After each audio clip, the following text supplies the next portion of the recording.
This is the Democrats acting holier than thou about subsidies to billionaires and everything. Meanwhile, they seem to have said almost nothing about those subsidies to billionaires during the past 4 years. Mm-hmm. It's just that now Trump's in office. Now they're finally free to speak about this stuff. But that caveat aside, let's watch. And I actually don't know which congressperson this is. Maybe someone does. Because here's the thing. I've realized I don't care because there's a few hundred of them. Most of them are all shit stains, and I don't need to know their name. You know how much money a day Mr. Musk will receive from the federal government for his contracts?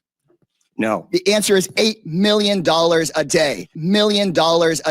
A day. Just last year, Elon Musk was promised $3 billion from close to 100 contracts with the federal government. Ms. Royal, do you know how much the average person in this country who survives on Social Security, one of our seniors who's worked their entire life, about how much they have to survive on a day? I do not. $65 a day. We're not looking into Elon Musk's $8 million a day. This subcommittee, chaired by Marjorie Taylor Greene and the House Republicans, is looking into your grandmother's $65 a day. So these are great points. Now that the Democrats aren't in power, they actually say something. It's nice to see our politicians become politically activated every now and then. Yeah, every 4 years they seem to wake up a little bit. And this is absolutely true that Elon Musk is perhaps the largest welfare queen in American history. Definitely, I think right now, like the amount of money he and his companies get from U.S. government contracts is ludicrous. It is billions of dollars, as this guy just mentioned. It is whatever million a day, 8 million a day or something, that his companies are receiving in government contracts. Some of them are contracts, to do things with electric cars or things like that.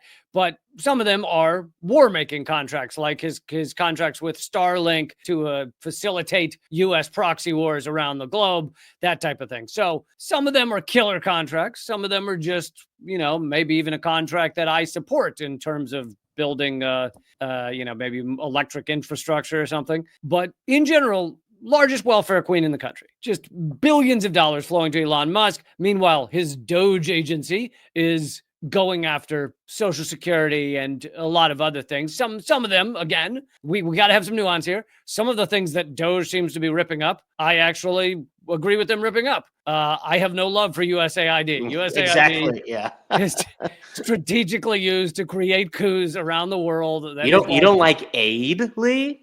I know. And it's amazing how many liberals cannot wrap their brain around this. They'll list USAID as the number one thing they're upset about. Yeah. Look at what Trump's doing to USAID. How else will we get weapons to right-wing guerrilla groups in foreign countries? And how apparently, I didn't even know this till a week ago, apparently USAID funded 6,000 journalists around the world. Hilarious. The propaganda outlets, propaganda we push throughout various countries around the world. 6,000 propagandists don't know where their next meal will come from. What's being said in this video, though, is absolutely true. And, they want you to believe that this is one-sided, right? Republicans bad, Democrats good. In fact, this is mainly a joint effort to extract from American workers and the American poor and the American middle class in order to enrich the richest in the world almost. And yeah, I'm tired of saying it already. I'm sure I'll be saying it for the next 4 years.